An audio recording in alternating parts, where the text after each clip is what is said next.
We've talked some about the movies leading up to Nightmare. Talk about what his career was like afterward, because I know not only were there the movies, but there was a whole bunch he did outside of that. After Nightmare, he really tried to expand himself away. He actually, surprisingly enough, didn't really want to be like a horror guy. He didn't really want to be known as the horror guy. And if you could tell, what he did, more or less, the Scream sequels to do music from the Heart, I believe is the name of the title, or Music of the Heart. Yes.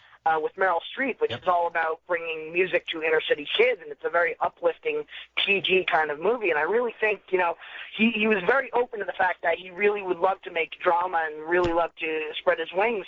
But even with that mentality, he still loved horror, and even when he had a chance to do horror, he would inject new, different kind of things in it. He did Serpent in the Rainbow and People Under the Stairs, and even with those films, he really tried to inject a certain voice and a certain message about, class warfare and racial tension in America.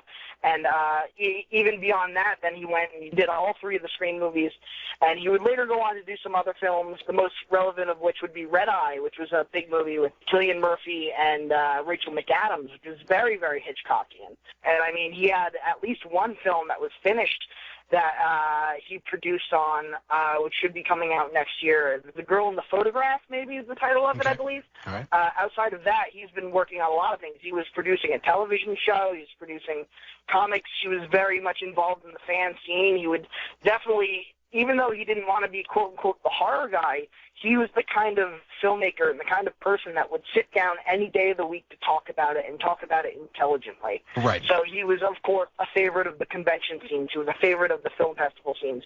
So he was really, not only was he a character, but he showed character. And that was probably what he'll best be remembered for.